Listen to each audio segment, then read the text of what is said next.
Hi and welcome along to AFTV Transfer Daily, the show that keeps you up to date with players that have been linked with a summer transfer move to Arsenal.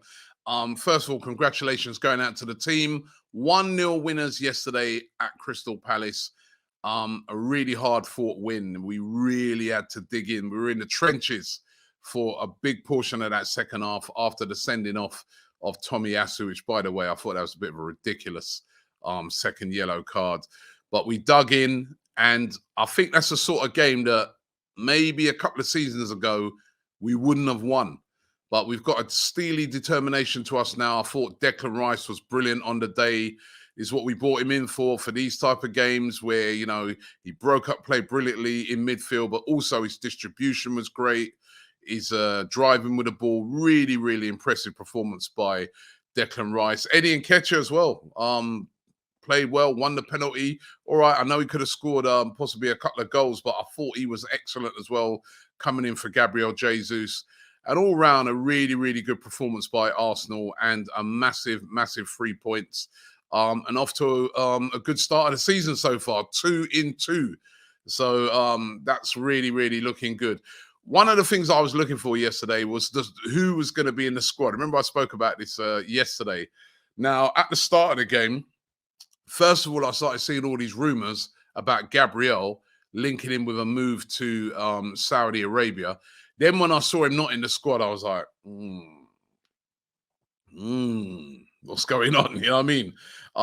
The rumours were saying that yesterday, the president of Al Ittihad was in London negotiating with Gabriel or with Gabriel's representatives about a move there. They want to bring him over to Saudi Arabia. We've heard these rumors before.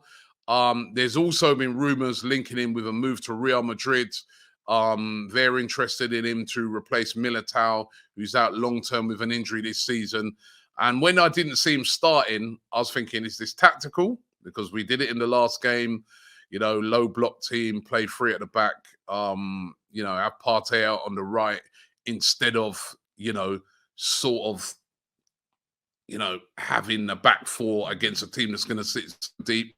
Or is it an indication maybe these rumours are true? And I was glad to see Mikel Arteta come out after the game and basically, you know, put that to bed. The talk coming out of Arsenal is that they're not willing to sell Gabriel. It would take an absolutely ridiculous offer to get it done, especially now that we know, of course, that Urian Timber is going to be out long term. So they're saying Gabriel absolutely not for sale. And he came in yesterday and he really did a job for the team and helped to secure the win. So Gabriel not leaving Arsenal, but Kieran Tierney yet again not in the squad. This is the one I said on yesterday's show. If he's not in the squad tonight, despite Mikel Arteta saying he's in our plans. Remember the last game saying, oh, he played 5 days previously. He was not in the squad again. What is happening with Kieran Tierney? We know he's been linked with loan moves to Real Sociedad, even back to his old club Celtic. Arsenal want to sell him. They want about £30 million for him, but not even in the squad. Now, what happens this weekend? This weekend, obviously, no Tomiyasu came in for him at left back. Remember, Tomiyasu is not a left-footed player; he's a right-footed player.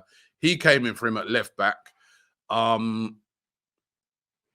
We know that Zinchenko's back. Zinchenko came on, of course, in the second half.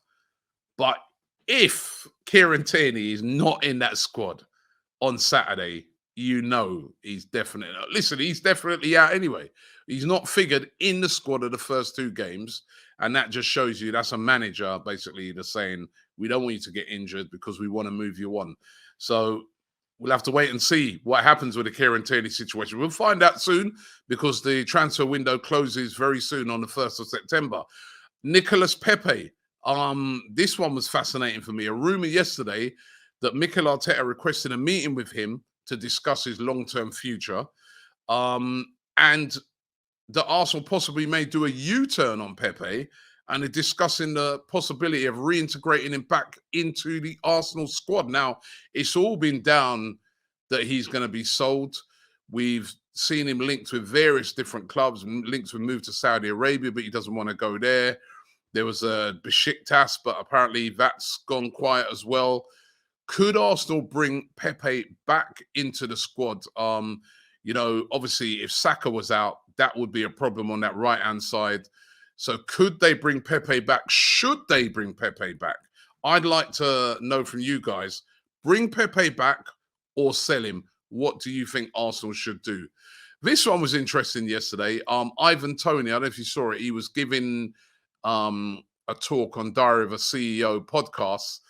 And, obviously they were asking about his troubles with the gambling and the fact that he got banned.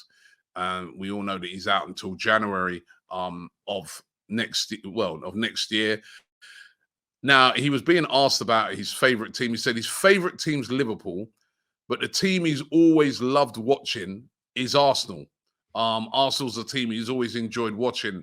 And immediately it lit up the Arsenal fan base and some journalists where they're saying basically it's almost like he's issuing a come and get me, or is there something going on that we don't know about where, he could be sort of angling for a move to Arsenal? Because when you think about it, all right, somebody asks you, what team do you support?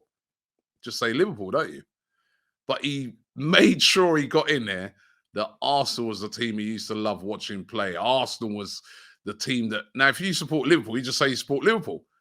So could there be a thing where he sort of he's either angling for that move, or has Edo been working his little masterclass to say, listen, we're going to be in for you. So, let's wait and see. I mean, he'd be a lot of money, but I'll tell you what, he's one of the best strikers in the Premier League for sure. Really, really good player. You could see him doing a really good job at Arsenal. He'd score a lot of goals. He scored a lot of goals for Brentford. A really, really impressive striker indeed.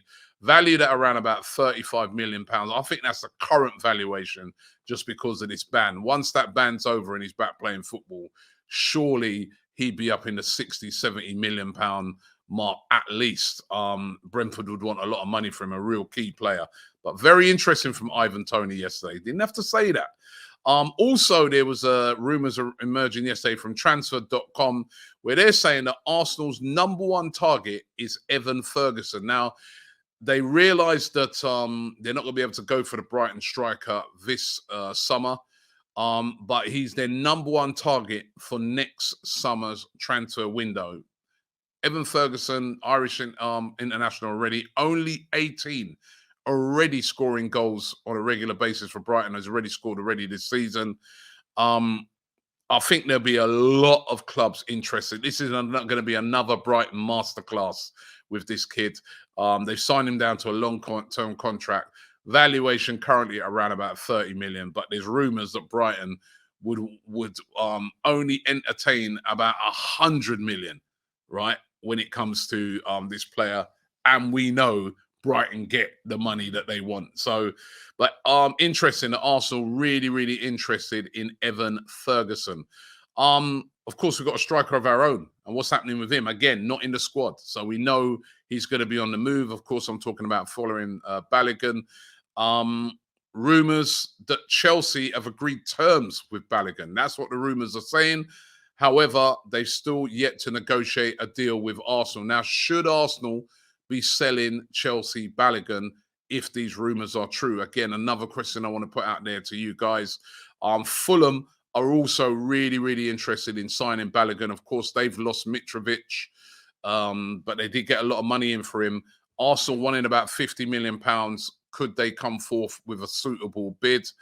And Rob Holding is said to be currently negotiating with Besiktas on a move. He's another player not been in any of the Arsenal squad so far at the start of this season, and definitely looks like he's going to be on the move as well. So Rob Holding currently negotiating a move with Besiktas, according to rumours coming out of Turkey. So those are the rumours today. As I said, feeling good today. It was a great win yesterday. It was a great atmosphere there. The fans yesterday, they were absolutely brilliant at Selhurst Park. You know it's going to be a very hostile place to go to. But loved our fans there yesterday. What a fantastic atmosphere. And yeah, bodes well for the rest of the season. Thanks for watching the show. Don't forget to check out all of our interviews that we did there yesterday at Selhurst Park. They're fantastic, right? Make sure you check them out now, right? And also don't forget to check out all of our content here on AFTV, Bias Premier League show coming up today as well. Thanks for watching the show, and I'll see you tomorrow.